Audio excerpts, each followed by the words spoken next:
नमस्कार, न्यूज़ 24 देख रहे हैं आप और आपके साथ मैं हूं सऊद मोहम्मद खालिद। एलएसी पर चीन का सीक्रेट कैसे आउट हुआ है यह आपको बताएंगे, लेकिन चीन से ही जुड़ी एक बड़ी खबर इस वक्त आ रही है। वो आपको बता दें कि चीन से तनाव के बीच सरकार ने बड़ा फैसला लिया है और अब एलएसी पर तैनात जवान आत्मरक्षा के लिए गोली चला सकते हैं। सूत्रों के हवाले से यह बड़ी खबर आ रही है।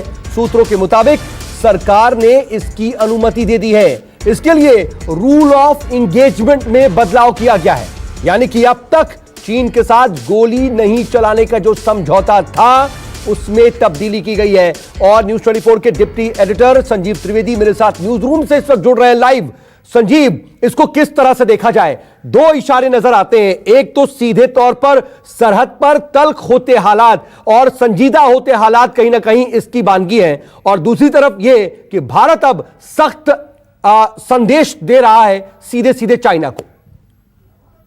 देखिए सऊद, आप जानते हैं 1996 का अग्रीमेंट है भारत और चीन के बीच, जिसके तहत कोई भी आग्नेय अस्त्र यानी कि फायर आर्म्स का इस्तेमाल एलएसी पर नहीं किया जाना चाहिए।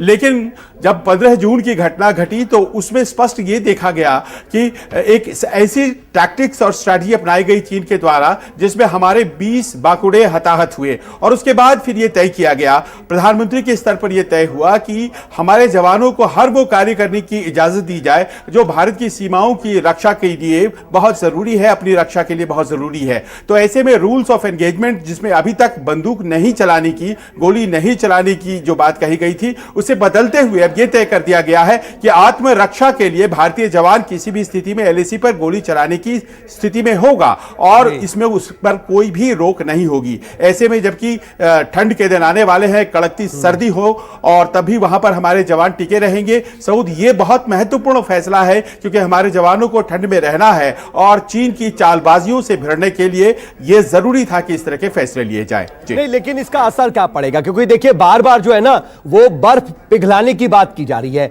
लगातार डायलॉग्स हो रहे हैं, कई स्तर की बातचीत हो चुकी है, लेकिन खबर यह मिल रही है कि चीन जो है एक तरफ बातचीत करता है, दूसरी तरफ अभी की स्थिति यह है, जो खबरें हैं कि 50,000 से ज्यादा सैनिक तैनात कर रखे हैं उसने एलएसी पर।